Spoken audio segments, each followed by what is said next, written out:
الأهلي مُعرّض إن هو يطلع الموسم ده بموسم صفري، موسم كارثي.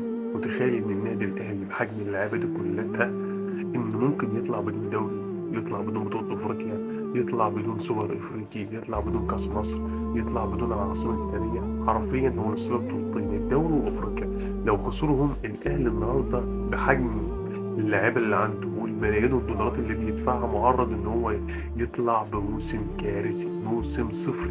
الأهلي ما عندوش مهاجم، الأهلي قلب دفاعه يعني على وشك.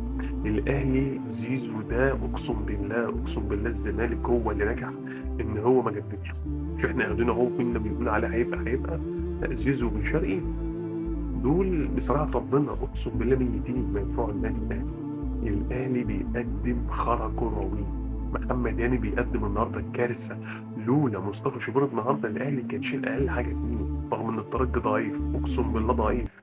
الأهلي لو لعب عليه كورة في استاد القاهرة أقسم بالله يأكلوا تلاتة. الأهلي في مصيبة فعلًا، في مصيبة. اللعيبة ما بتلعبش كورة، ما فيش كورة ما فيش كورة.